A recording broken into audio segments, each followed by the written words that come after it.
Hello there, hi mom. Namaste, dear.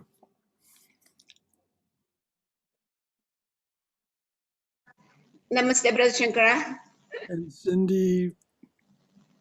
Hello, everybody. Good morning. Good morning. So it's 11 o'clock, so I'll start. Yes, it is.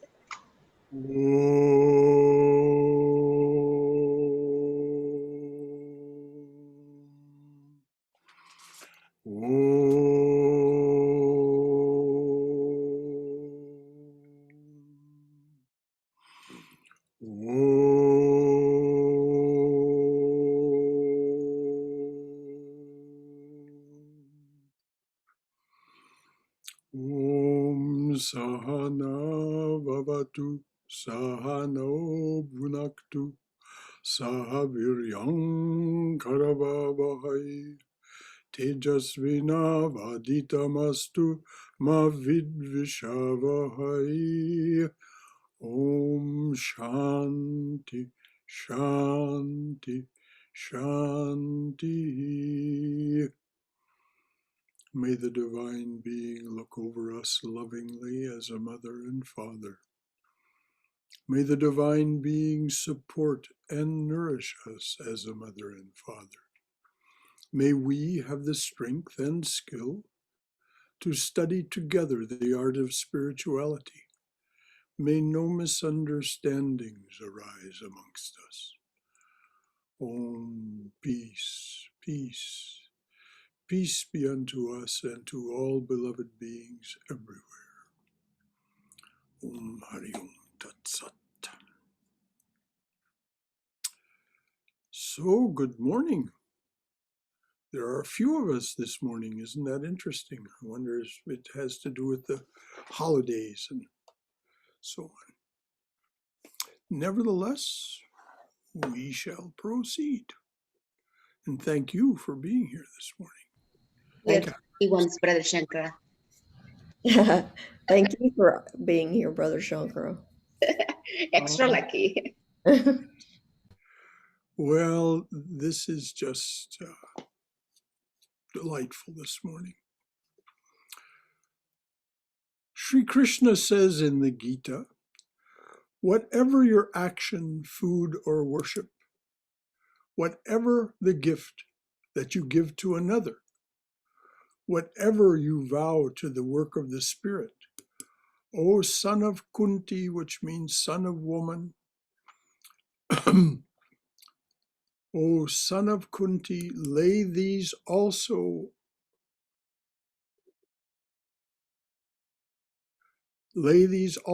as offerings before me. Thus you will free yourself. Thus, this is a very direct instruction. If you wish to be free from karma, from the karma of your actions, he's saying, whatever you do, whatever you offer it to the divine being, offer it to the presence. He says, thus you will free yourself from both the good and evil effects of your actions. Offer up everything to me. If your heart is united with me, you will be set free from karma even in this life and come to me at the last. Now, I'm going to repeat that because this is one of these stupendous promises that Krishna makes. And it is a relatively simple instruction. That is to say, if we get in the habit of doing it day in and day out, which we can do, if we do this, which he recommends. So I'm going to read again from the beginning. Krishna says in the Gita, whatever your action, food, or worship, whatever the gift that you give to another, whatever you vow to the work of the Spirit, O son of Kunti, lay these also as offerings before me. Thus you will free yourself from both the good and the evil effects of your actions. Offer up everything to me. Offer up everything to me. If your heart is united with me, you will be set free from karma even in this life and come to me at the last. So let me just say a few words about what that means in practice. When you get up in the morning, when you sit up in bed and put your feet on the floor, whatever words you use, do this. O beloved, whatever form of the divine presence, whatever form of the living presence is at the core of your heart. O beloved, everything of this day I offer to you. Everything this day contains, all the actions and their fruits, all thoughts, all desires, everything is offered to you. Om Tat Sat. And then as you go through your morning and you take your food, you offer your food. As you begin some activity, you offer that activity. And at first, of course, it will be mechanical. It will be a stand you're taking in the presence of this promise that Krishna has made. I'm going to follow your instruction, Krishna, and see what happens. I'm going to follow your instruction and see what happens. What you will find is that a relationship develops. You will feel it. You will feel it. Now, it doesn't have to be Krishna, as I said. It can be Mother. It can be Ramakrishna. It can be Holy Mother. It can be Jesus. It can be whoever it is that is at the heart of in your heart as what you understand and relate to as the divine presence. But this is my representation to you. As you do this, you will find that a relationship develops. And this is what Krishna's talking about. If your heart is united with me, because slowly and slowly, this relationship develops between you and the beloved, and your heart is with the beloved. Your mind does what your mind does. We use our mind to do the offering. We need our mind to make the words and so on. But it is the heart. It is the heart that is the key to this. So it isn't that we're rejecting the ego or destroying the ego or anything of the kind. No. We're simply using the abilities of our ego self, our left mind self, to do what Krishna says to do.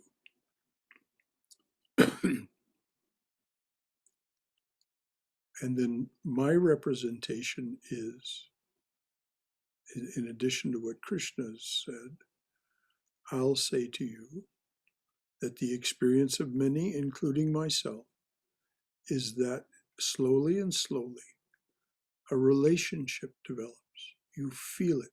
You feel it in when you make the offering, you feel a correspondence. You feel it being accepted. So before we go on, because this is so key, before we go on, are there any comments or questions? Anything that anyone would like to ask or comment about this? Please do.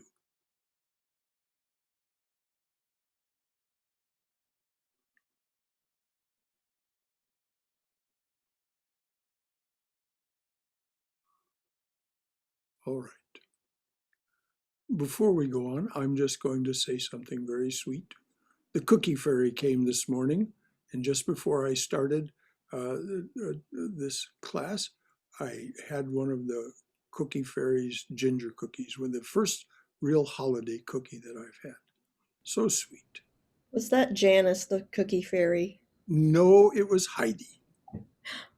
Heidi, the cookie fairy. Heidi was the cookie fairy this morning. Wonderful. Heidi from our Monday evening Oh, class that's so on sweet. Okay. Love Poems from God. Yes. Yes, it was sweet indeed. She brought that and another kind of cookie, and I haven't had one of the other ones yet because it had chocolate in it, and I didn't need anything to gum up my vocal cords. Brother Shankara, this is Katrina Collins. I do have a question about what you just said.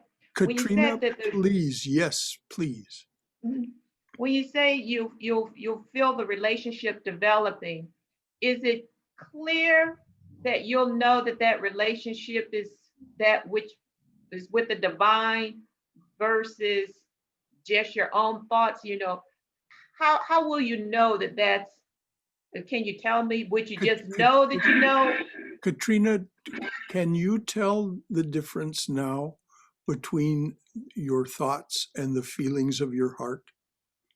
As you live your life now, when something comes from your heart, is that it's a feeling rather than words. It's a sense rather than a formulation. So Okay. do you Go ahead. No, you go ahead. I know when something doesn't come from me. Mm-hmm. And so it's like okay, I just know that I don't know how to explain it, but I just know that when something, a thought, an idea comes, I know that it's not mine. That's all you need to say, Katrina. We all understand. Okay. We all that's exactly it. Okay.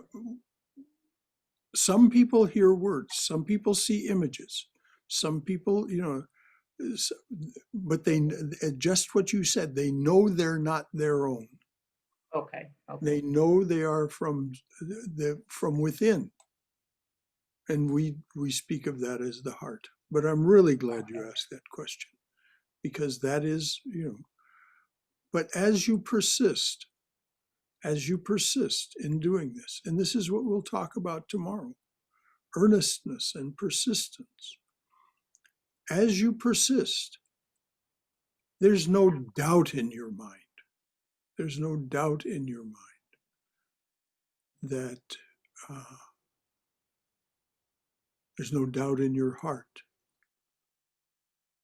as you say, that this is not coming from my ego self. This is coming from something more, something deeper, something more profound. Okay. All right. And that's where the words escape us, of course. Okay, great. Thank you. Well, thank you. Thank you, Katrina. Anyone else before we go on? Yes. I'd like to share something. Yes. When I woke up this morning, I generally go straight to my meditation, and I do that first. Mm-hmm. This morning, I got up, and I didn't. I went straight to the piano. Aha. And I just played, and I almost missed this session today. I played, I looked around, I said, oh, it's 11 o'clock already. I've been playing since 5 this morning. Oh, Robert, that's priceless. That's priceless. Well, I just wanted to share that. Well, that's so beautiful, and that's exactly it. You get up and you go into that zone, yeah, which is your higher self giving forth. Oh, and how I wish I could have heard you play. Well, what you said this morning was very interesting. That is something that I tend to adopt and do. Good. I'm so glad, Robert. To make that. And as I recall, offering. you're 82 years old. Is that right? Yes. Okay. This is, for those of you who don't know Robert and his history, this is the result of decades and decades and decades of practice. It comes so naturally to him that he can sit and play from 5 o'clock in the morning till 11 o'clock in the morning because it just flows through him. If you hear him play, you'll have a chance to hear him play. Sometime we're going to organize a concert for him on Zoom.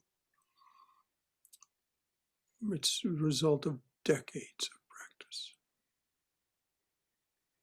We mustn't think that it's not possible to make progress in a year or two. Yes, you will make progress in a year or two. But if you persist for a long, long, long time, really remarkable things happen. Anything else from anyone?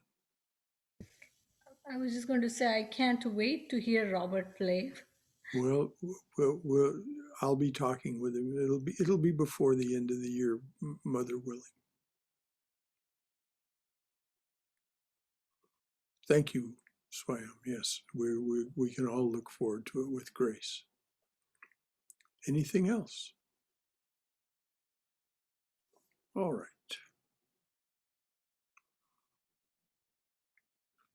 You will be set free from karma even in this life and come to me at the last. What a wonderful secret. This is the Swami speaking now again. What a wonderful secret. Offer everything as worship to God. You are sweeping the floor. Do it for God. When you do something for your husband or child, see God behind the form. Wherever you are, whatever you do, offer to God. To quote the Gita again, you have the right to work, but for the work's sake only. You have no right to the fruits of the work. Desire for the fruits of the work must never be your motive in working. Never give way to laziness either. Perform every action with your heart fixed on the Supreme Lord. Renounce attachment to the fruits. Be even-tempered in success and failure, for it is the evenness of temper which is meant by yoga. For it is this evenness of temper which is meant by yoga. That's the meaning of yoga as a detachment. Yoga means union, and it also means detachment. When we're detached from elation at success or dejection at failure, when we're no longer attached to the fruits of our work, we have this detachment. And this leads to evenness of temper. So it is this evenness of temper which is meant by yoga. And then Krishna's warning. Work done with anxiety about results is far inferior to work done without such anxiety in the calm of self-surrender. Self-surrender, detachment, not being attached to your ego-related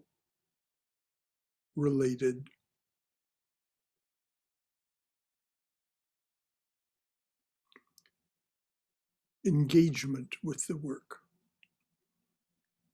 It seems very hard in the beginning to work wholeheartedly and to try to do things as well as you possibly can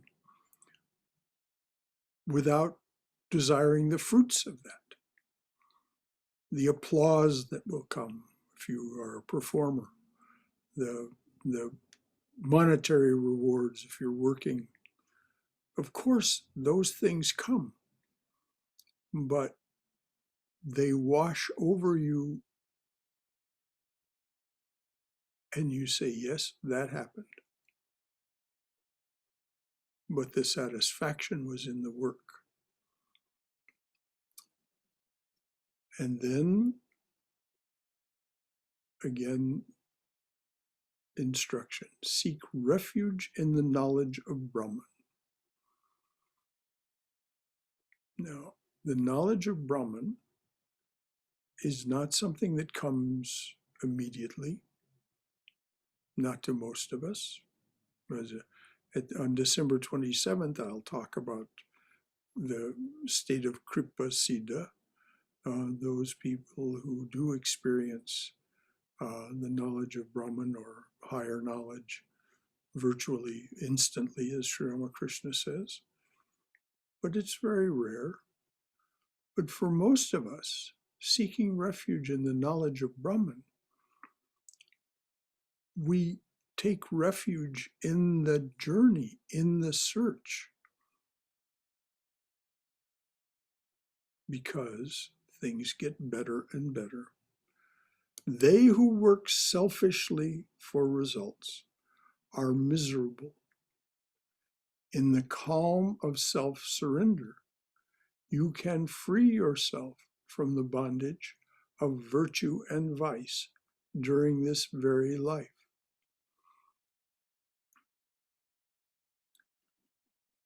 You can free yourself from the bondage of virtue as well.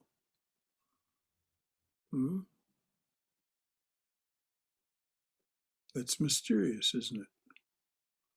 Virtue seems like something we should aspire to. It comes naturally when you're doing this in this spirit. You don't have to think about it or strive for it. It just happens. You can free yourself from the bondage of virtue and vice during this very life. Devote yourself, therefore, to reaching union with Brahman. Reach for the highest.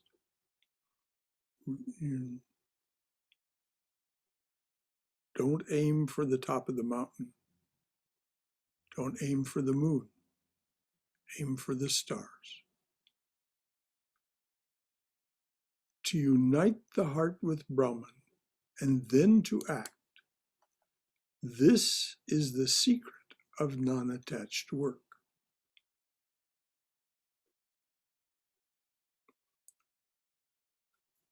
You can unite your heart with Brahman even before the full knowledge is there by regarding the journey, the effort, as your refuge. Now the Swami again. These very words were told to me by my guru, Swami Brahmananda. Hold God in one hand, and with the other hand, work.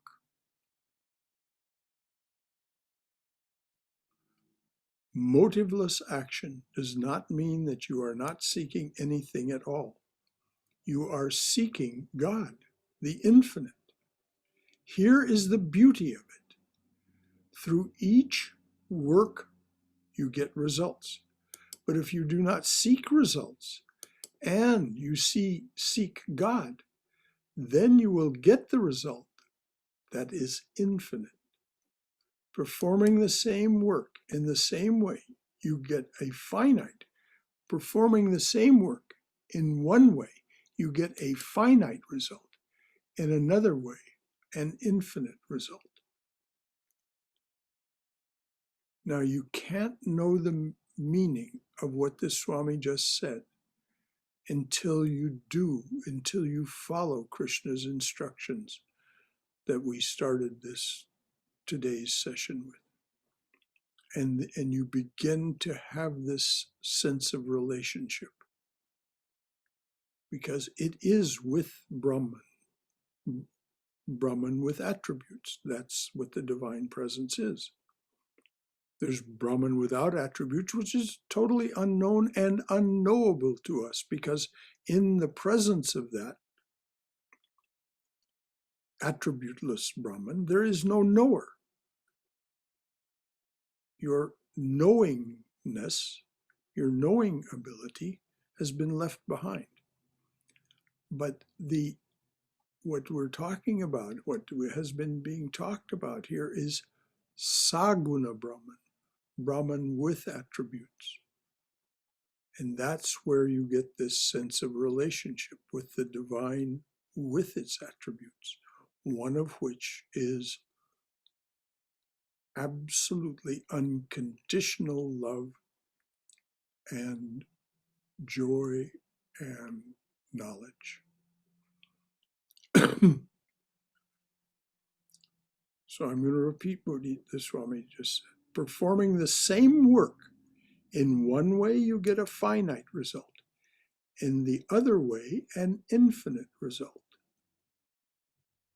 As you continue to perform action, offering the fruits to God, you gradually come to a stage of unfoldment where you begin to feel, I am not the doer, it is all God's will.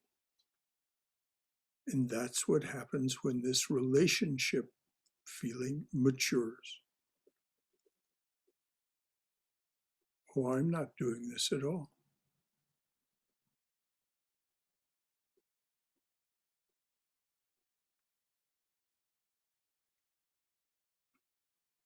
You begin to feel, I am not the doer, it is all God's will. When the ego dies, the sense of it, the sense of I, when the ego dies, the sense of I, and I'm going to repeat what Swami Sridharananda told us. We start with, very naturally and appropriately, the feeling I am. Of course, I am. Then when we begin our spiritual journey and reverence dawns in us, we have the feeling, oh, I am and thou art. And we get to the point where the Swami was just talking about, where we see that we're not the doer, we're still present, but the feeling becomes thou art and I am. And then when the ego dies, this sense of I, and it isn't like you've annihilated or killed it or anything.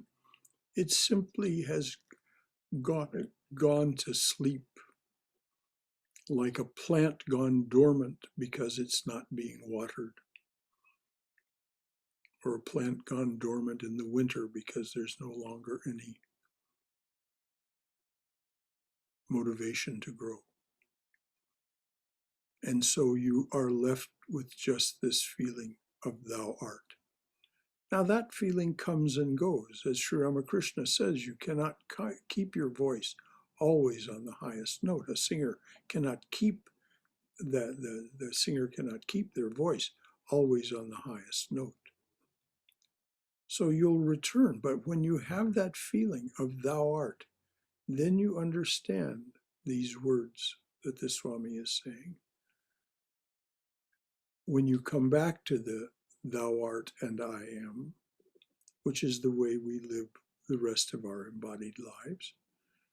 And as I've said a number of times, if you wish to understand in some detail this process, read the last two chapters of Adi Shankaracharya's Vivekachudamani, the crest jewel of discrimination.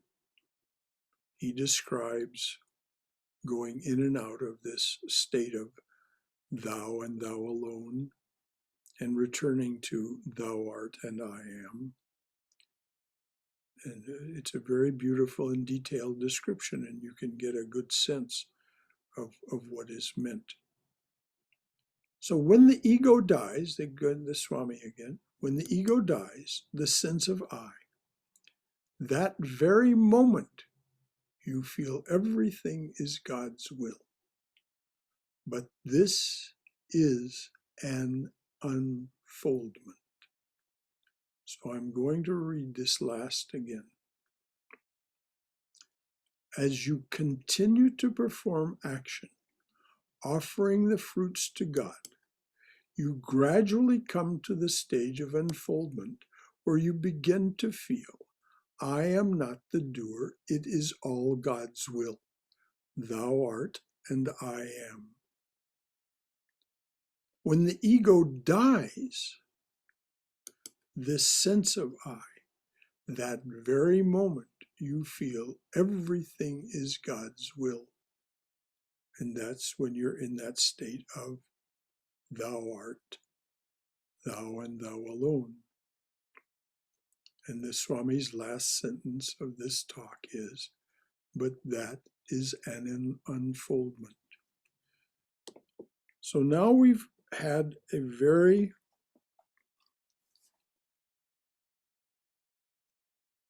accurate description over the last couple of weeks of the path of action, karma yoga, and its fruits. It's what it comes to. Before we go on to start the Swami's talk, the path of devotion or bhakti yoga, I'd like to see if there's any discussion, if there's anything that you would like to say. As I say over and over, this is how we do this together. This is how we help one another grow and understand by sharing ourselves. I mean, it's one thing for me to sit here and talk. It's quite another for you to say, well, now, wait a minute. What about this? And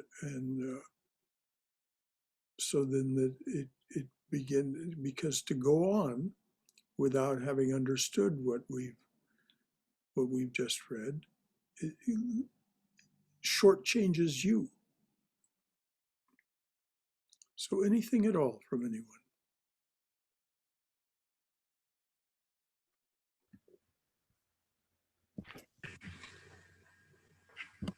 Hari Om Shankara ji. Hari Om Balaji, so good to hear from you. Because I was just listening to Swami Prabhavananda, and he was talking about this karma yoga also. He was quoting one of the Swami, of course, who passed away at age of 103. Oh my. From Himalayas. He wrote some commentary on Bhagavad Gita. Mm-hmm. Mainly the quote, he was saying, it's only one letter that makes the difference. He says, aham, that's in Sanskrit word, that means mine. Mm-hmm. That is death. And if you add na aham, not mine, that is the moksha. Mm-hmm.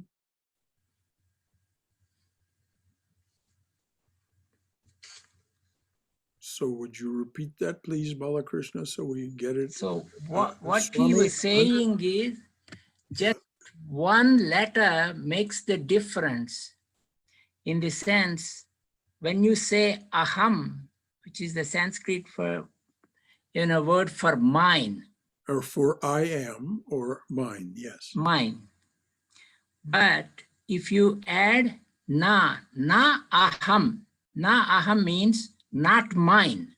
Mm-hmm. That is the moksha. Mm-hmm. Wonderful.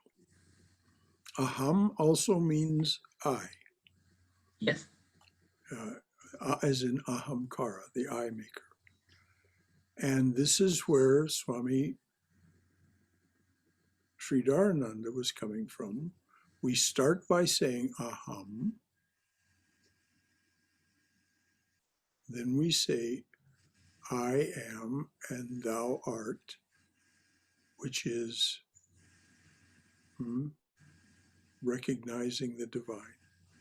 And we end up by saying naham, thou art, thou and thou alone. Thank you, Bala.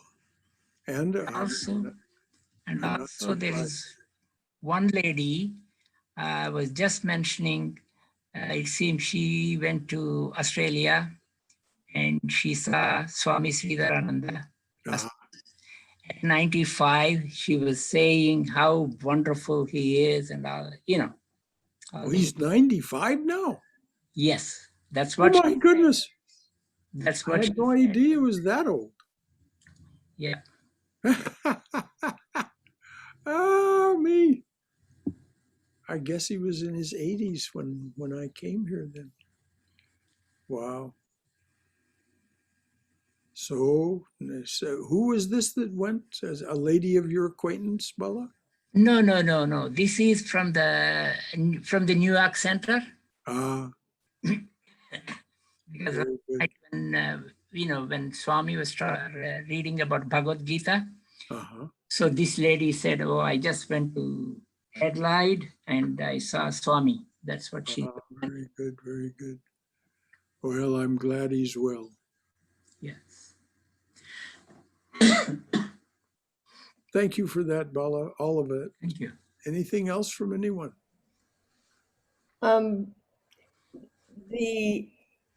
The idea of not being attached to or not, offering everything and not being attached to the good things as well as the not so good things. Always, every time this discussion comes up, it always reminds me of that story about the farmer who keeps telling people, "We'll see." Do you know that story? Do you know? Oh, please tell it. Please tell it. It's beautiful. Well, actually, I pulled it up because I have it saved, and this is the way I heard it. There are different versions, but here goes. Once upon a time, there was a farmer in the central region of China. He didn't have a lot of money, and instead of a tractor, he used an old horse to plow his field. One afternoon, while working in the field, the horse dropped dead. Everyone in the village said, "Oh, what a horrible thing to happen." The farmer said simply, "We'll see." He was so at peace and so calm that everyone in the village got together and, admiring his attitude, gave him a new horse. Ah. Everyone's reaction now was, "What a lucky man." And the farmer said, "We'll see." A couple days later, the new horse jumped a fence and ran away. Everyone in the village shook their heads and said, "What a poor fellow." The farmer smiled and said, "We'll see." Eventually, the horse found his way home, and everyone again said, "What a fortunate man." The farmer said, "Guess what? We'll see." Later in the year, the farmer's young boy went out riding on the horse and fell and broke his leg. Everyone in the village said, "What a shame for the poor boy." The farmer said, "We'll see." 2 days later, the army came into the village to draft new recruits. When they saw that the farmer's son had broken a leg, they decided not to recruit him. Everyone said, "What a fortunate young man." The farmer smiled again and said, "We'll see." And this one ends there, and it can go on and on and on. But, the villagers were reacting like, people typically do. Something seemingly good happens, and you just make a big deal of it. Whoa, celebrate. Something bad happens, and it's whoa. And the farmers just Whether it's good or bad, he's just staying right there, and not being attached. And not trying to predict the results, not trying to, just saying we'll see. That's beautiful. Knowing that things will change, no matter how Yes. up or down, they will change. It is being in that state of yoga, of detachment. Yeah. And there's that story of the weaver who is very well respected by the people of the village, and some robbers come and force him to participate in a robbery, and force him to carry the stuff that they've robbed.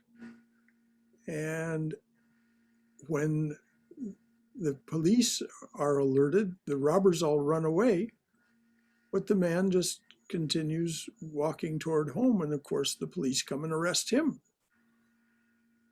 And so he goes in front of the judge. And all of the people in the village, of course, are very shocked that he would do such a thing. And the weaver says, well, by the will of Rama, I was at home.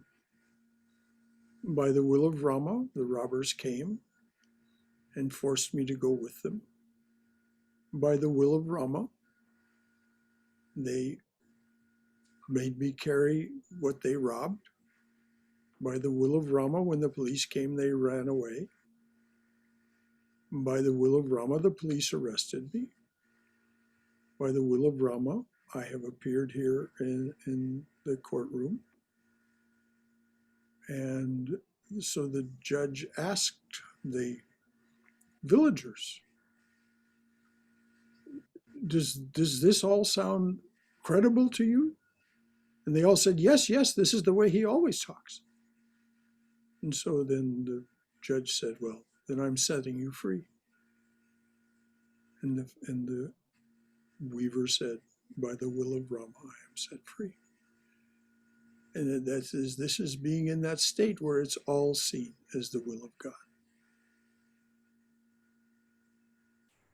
So, just exactly the Chinese farmer said, we'll see.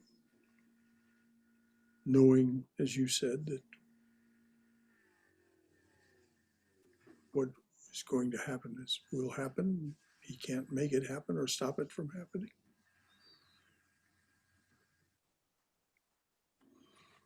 Wonderful. Actually, there's another story in the Upanishad, also in a similar tone, and the equanimity and accepting everything as a God's gift. There was a minister working under the king, and the king goes to the forest to hunt. And during that time, he was caught by the robbers, and he hurt himself and he lost his thumb. So after he comes back to the city, and the minister says, okay, it is good for you. So the king got so mad, I lose my finger, and this minister says it's good for me. So he puts him in the jail, and he says, okay, that's good for me. Mm-hmm. And the next time when the king goes to the hunt in the forest, he was caught by the robbers, and they were ready to sacrifice him.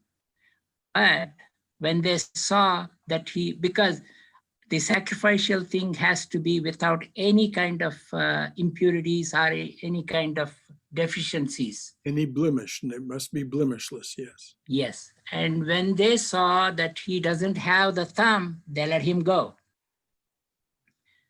So that's how And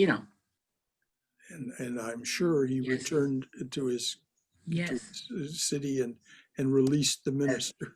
yes, Yes, these are these wonderful stories that are told to try to convince our left mind that it really doesn't know as much as it thinks it does about Yes. how things go. The king, of course, losing the thumb, he can no longer draw a bow. That's in those days they hunted with bow and arrow. So without his thumb, he can't draw a bow, and so then this would be regarded as a great misfortune. Brother Shankara. Yes, dear. So just continuing the story that Balaji said. So the king comes back and says to the minister, so I got saved because of this, but why did you have to suffer being in jail for no fault of yours? And the minister says, I would have come hunting with you if I was not in jail, and I would be sacrificed instead of you. So whatever happens, happens for the good. Beautiful, beautiful. That's what a, yeah, there you are. Yeah. So the minister was saying to himself, we'll see. We'll see what happens. Brother Shankara? Yes, please, Swayam. I have a couple of thoughts. One is all these stories remind me of a game that is played in the improv theater where my son is a part of that. Uh-huh. So the audience gives like a suggestion, a word or a name or a place, and then one actor takes the fortunate and the other one takes the unfortunate, and they have to create a whole story out of that. So that's, and at some point they call the game when the MC thinks that it's reached a good point. But it's always fascinating to see how, they just take that one word and turn it into a fortunate and unfortunate. Yes, there was an improv theater in Hollywood, California, near the Vedanta Society's place there. And we would occasionally go there and watch these improv actors do this. And so I'm familiar with that game that they play. It's interesting. And the audience does indeed provide the fodder, provide the key word or key concept or key place. The other thing I wanted to add was that sometimes when we think of karma yoga, we think of these grandiose, world-changing acts as karma yoga. But day to day, we do so many little acts that we forget are or can be karma yoga. Well, if you remember in chapter 4 of the Gita, Krishna gives a great long list of particulars, some of which are very humble, even unexpectedly crude, of offer everything without exception. The tiny, the humble, the unpleasant, all of it to me, all. So you're absolutely right, Swayam. It's not just the grand things. I mean, Joe Biden can offer his presidency to God, and probably as a Catholic he will.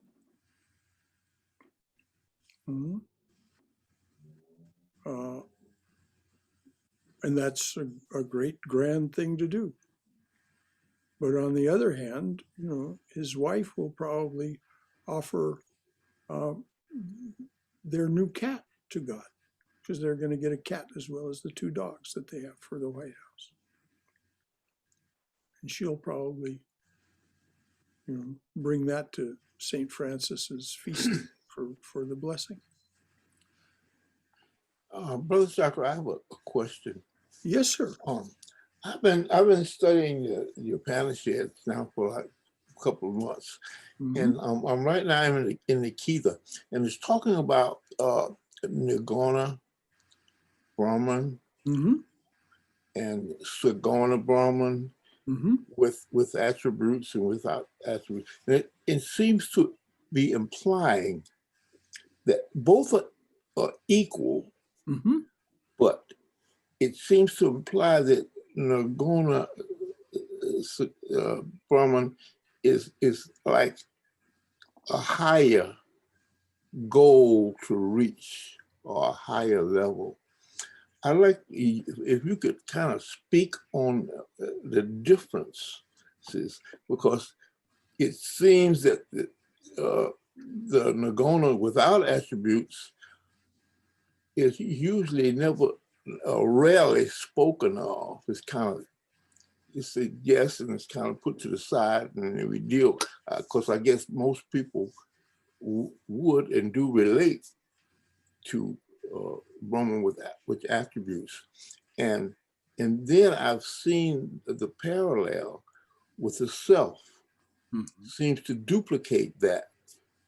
It's the self with the two selves. One is Saguna and one Nirguna, and it seems to be identical.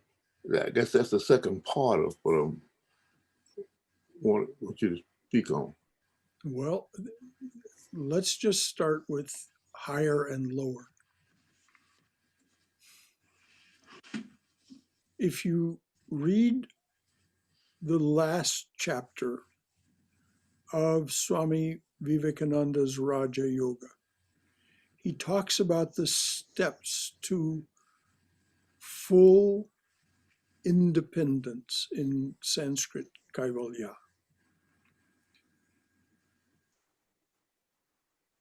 No longer being dependent on anything, even the idea of realization. And so he says that the human soul, the human aspect of Saguna Brahman, will, through spiritual practice, reach a state of omnipotence, omniscience, and omnipresence. In other words, we'll share those attributes that we identify with the divine presence, that with attributes. And that is the final barrier. That is the final hurdle to cross, to release even attachment to power at this level. It may be perfectly benign. You may be exercising the power in a perfectly benign way. But to release even attachment to that. And then one enters this state of Nirguna Brahman. And this is why it's spoken of as higher, in the sense that there is no limitation. But on the other hand, there's also no knower. There's no mind left. As Shankaracharya put it, he said, my mind fell like a hailstone into the ocean of consciousness and therein dissolved.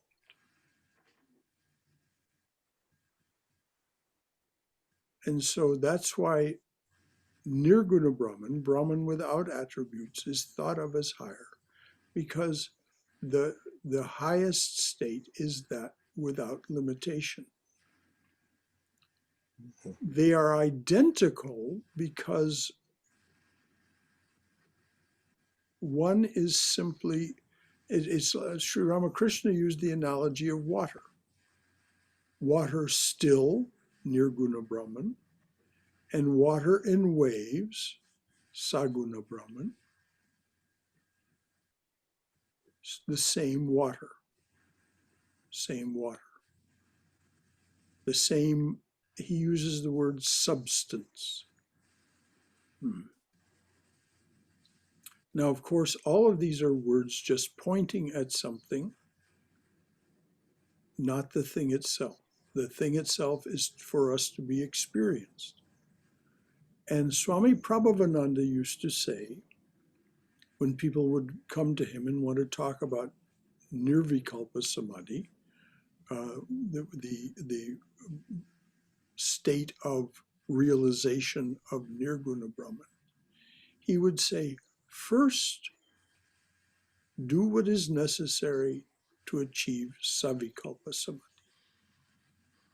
your union with saguna Brahman.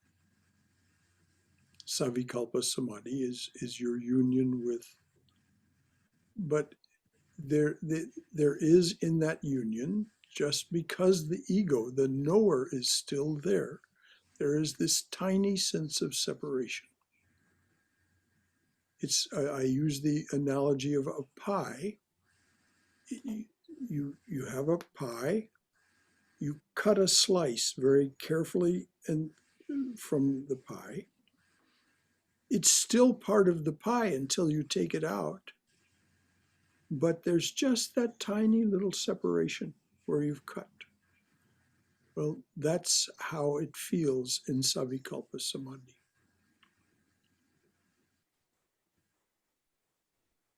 That there is this union, unity, and yet there's still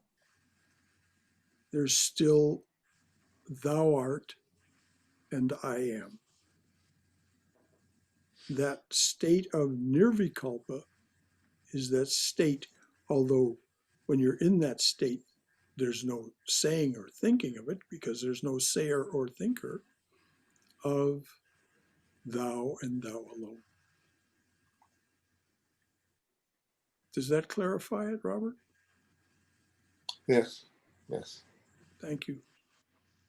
Now, how does that relate to the self? The self, as we experience it, the self that we experience, the Atman, is, though it is inseparably one with Brahman, it is Saguna Brahman, because it experiences, it has intentions. We are the expression of its intentions. That's what it says in the Gita. And so that self, any self that we can know or experience, is by definition Saguna Brahman, Brahman with attributes, Brahman with the attribute of knowing. But that purifies and purifies till there is, as Swami Vivekananda points out in chapter 4 of Raja Yoga, it purifies and purifies until there's nothing left except the pure being of omnipotence, omnipresence, and omniscience. And everything that is some expression of the lower aspects of the powers, like we see in the Emperor in Star Wars. We see him go both hands, making all this, trying to destroy Luke Skywalker and so on and so forth. That's all psychic power. That's all far below even the expression of Saguna Brahman. It's Brahman with attributes, all right, the negative attributes.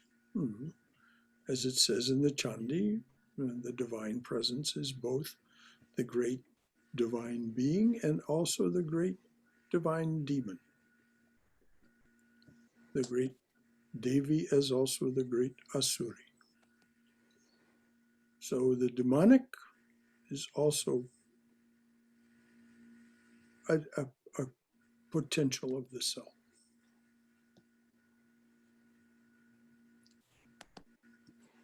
Are you hearing me?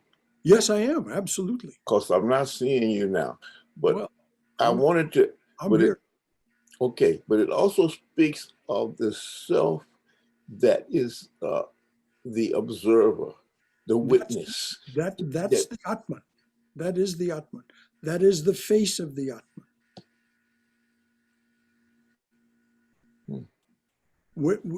You know the witness, Robert. You know the witness well. You are that witness when you get lost in playing, as you did for 5 hours or 6 hours this morning. But you're not, you are witnessing what you are doing. This magical thing that happens when you play like that for all those hours. That's the witness. That is the face, the knowable face of the Atman. So could you say that that witness is Nirguna? No, that witness is That's Saguna. not. As long as there is knowing, as long as there is witnessing. Nirguna means no gunas, no attributes, no knowing even. No knowing. There's no knower. There's no witness. It's inconceivable to us, Robert. Our finite minds cannot grasp it. We can only become that. It's said the knower of Brahman becomes Brahman. But as is said in the last 2 chapters of the Crest Jewel of Discrimination, you don't stay in that state. You return from that state to the Saguna Brahman state, to the state of the Atman. If you stay in that state, you drop the body. So then, of course, again, there's no knower. That was kind of my confusion, and the reason I asked the question is because I couldn't conceive of the Nirguna personality in the self and the Saguna, the separation there is so, what's the words? So smooth that you don't see it. Exactly. But the hierarchy is the animal self, which is definitely present in these action and experience. The animal self, which is represented by the outer aspects of ourselves, the food body, the energy body, which is shared by every living creature.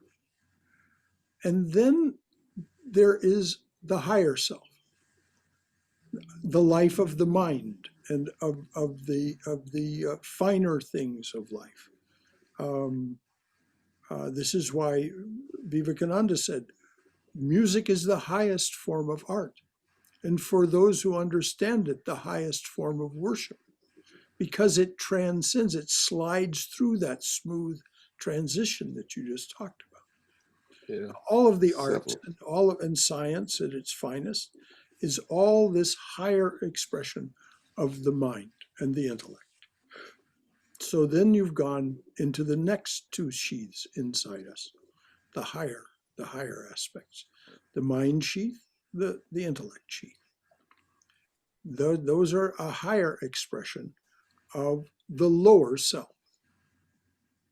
Then there is that sheath that is just outside, so to speak. It's called the causal body or the bliss sheath that is animated by and is animating the rest of this. That's why it's called the causal body. It's energy. It's like those tubes that I talked about Nikola Tesla having.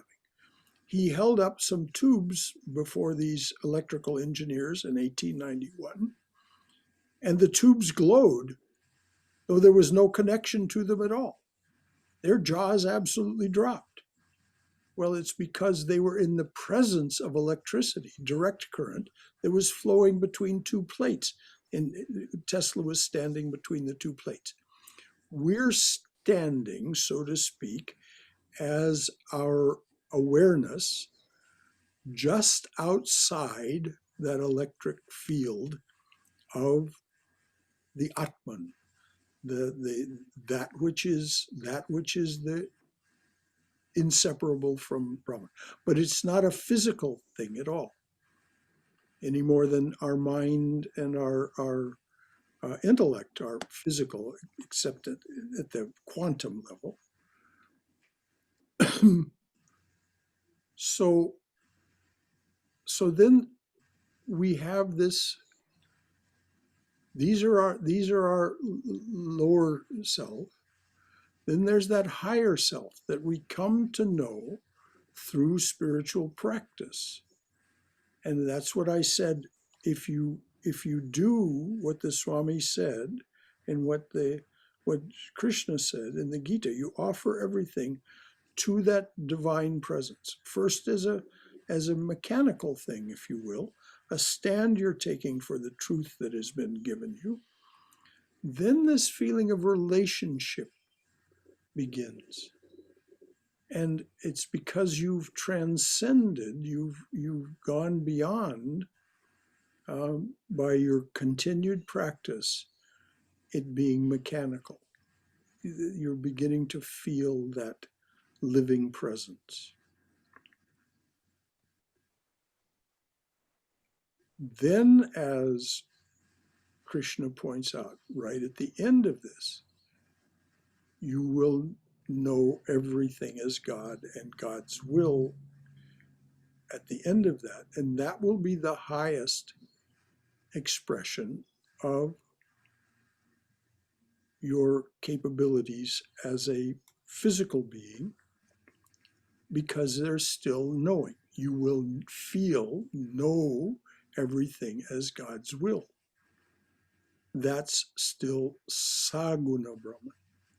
And that experience of feeling everything to be God's presence and God's will is Savikalpa Samadhi, which is, as Swami Prabhavananda said, devoutly to be wished.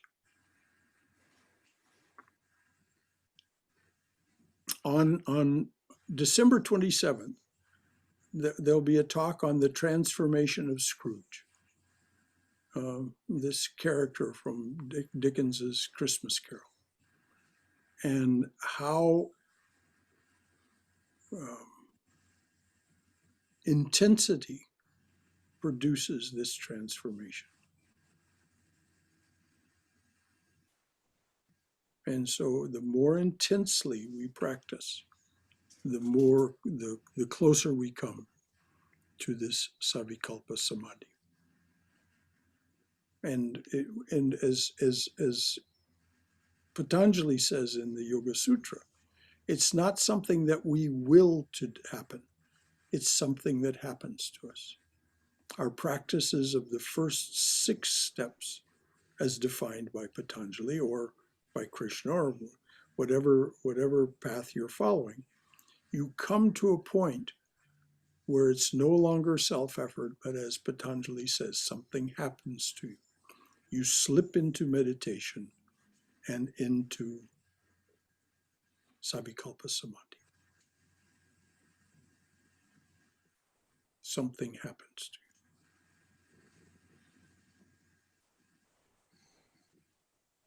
Thank you for that very pregnant question, Robert, and that series of questions, really.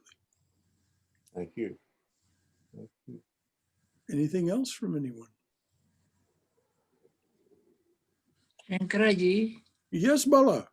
I heard a metaphor from one of the Swamis. I think that helps me to understand, I think maybe I'll just tell, because think about a policeman without the uniform as Brahman. Uh-huh.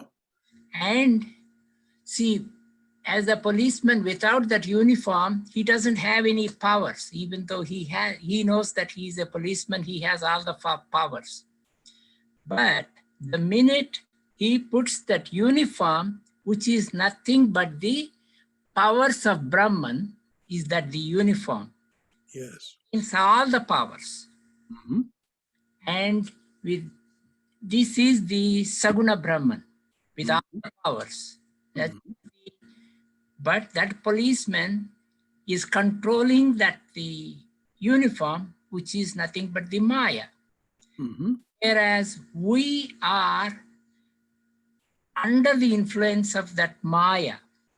So once we get rid of that Maya, and once we transcend the Maya, we understand we were never bound. Yes. So it gives me a little bit more easy way for me to, make the connections. Yes.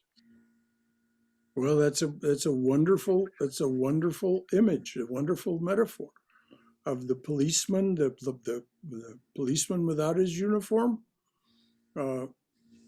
He has all the powers of the policeman, but they're not in any way manifest. But the minute he puts on the uniform, puts on his Maya or her Maya, then of course all of the powers become manifest.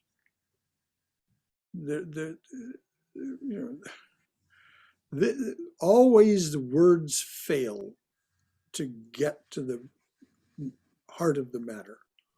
This is why we have to do the spiritual practice, because the only way we really grasp it, the only way we really come to any real realization of it is within ourselves.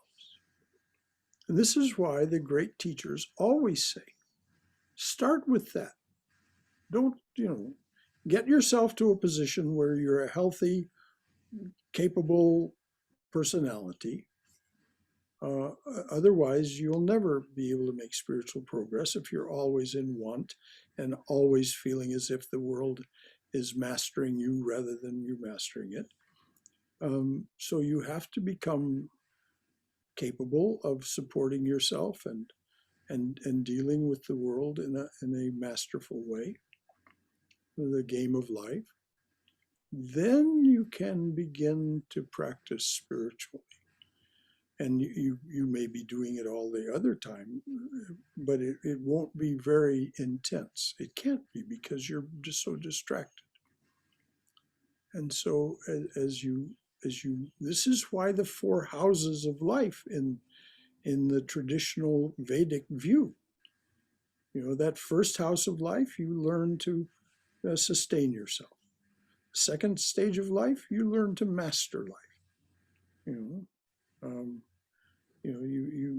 gain and you become a healthy, capable personality. Then, at age 50, according to the Vedic formula, then you begin to release all of that and move into the Vanaprashta stage, where you've gone through the brahmacharya stage, the grihastha stage, the student stage, the householder stage. Now you're in the retirement stage. And so you're slowly releasing all of your responsibilities and duties and possessions and so on to those coming behind you. And then at age 75, according to the Vedic formula, then you enter the moksha, the house of moksha. And you devote yourself entirely to. Well, Sri Ramakrishna said, cut to the chase. Go from this being able to sustain yourself to seeking God. That's the purpose of human life. So, short circuit houses 2 and 3, and go from 1 to 4. And this is what Christ says also: seek ye first the kingdom of God, and all else shall be added unto you. Those things that are in houses 2 and 3, all that will be added unto you. Seek ye first the kingdom of God, and all else shall be added unto you. So we don't understand, which is why we need these metaphors and these classes and talks and so on, and this wonderful interaction with one another, so that we do have some grasp, some understanding. Anything else from anybody? This is wonderful. Brother Shankara, Yes, Swam. very few have the grace to go from 1 to 4. Most Yes, of us have to go through the, the yes. steps. I certainly did. I mean, I did not have the grace to go from 1 to 4, even though at age 30, I had the absolutely overwhelming experience of, of, of, of seeing my guru for the first time. And, but still, I was a grihashta. But Swami Swahananda once remarked that I seemed to be right on schedule for the 4 houses. And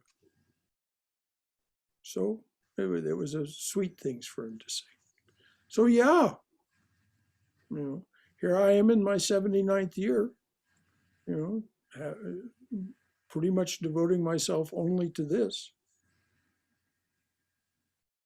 The pandemic has definitely played a role in that for all of us, changing our priorities. So you're right, Soya. Very few have that grace. And grace is the word. Sorry, I missed your last sentence. I said, and grace is the word. Very few of us have that grace. You're right. And grace is the word. Acknowledging that all is the will of God.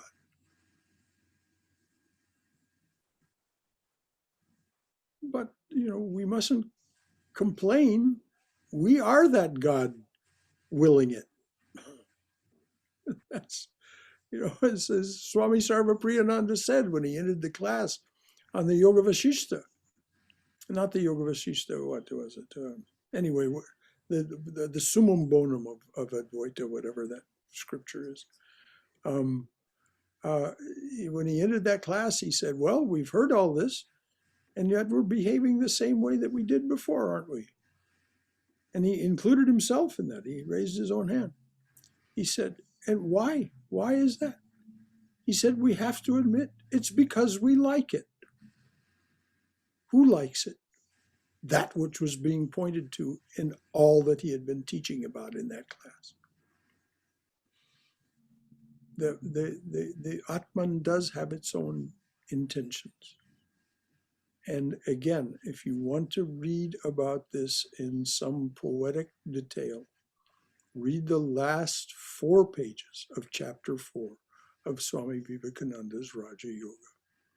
He explains what we're up to and how it starts and how it ends. And it's a beautiful piece of poetry. I mean, it isn't written as poetry, but it's very poetic.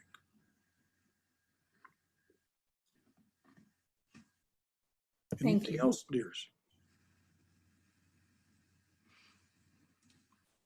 All right. Until tomorrow morning, then, for those of you who choose to join, tomorrow morning, the talk is on earnestness and persistence. And it is exactly what was being pointed to earlier. When you take a stand for something and you continue to pursue it because you believe in what the great teachers have told you about what will happen. So earnestness and persistence tomorrow morning at 11 o'clock. Until then, this has been a delight.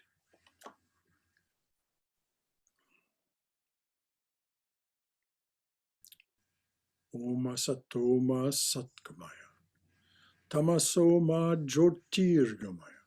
Mrityorma Amrutangamaya. Abhirabhir Moiti.